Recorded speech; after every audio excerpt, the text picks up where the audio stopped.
Be sure to read and follow the safety guidelines to protect your computer from potential damage and ensure your personal safety. For more information about safety guidelines, see the owner's manual at dell.com/support.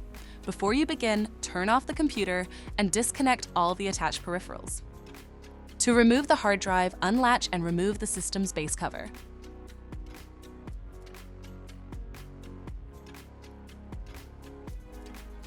Then, unlatch and remove the front bezel from the system.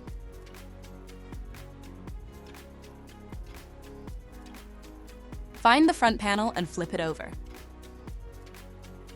Identify the hard drive and disconnect the cables. Unlatch and remove the hard drive from the system. To reinstall the hard drive, place it back in the system and relatch it. Reconnect the cables. Flip the front panel over and secure the front bezel and base cover on the device.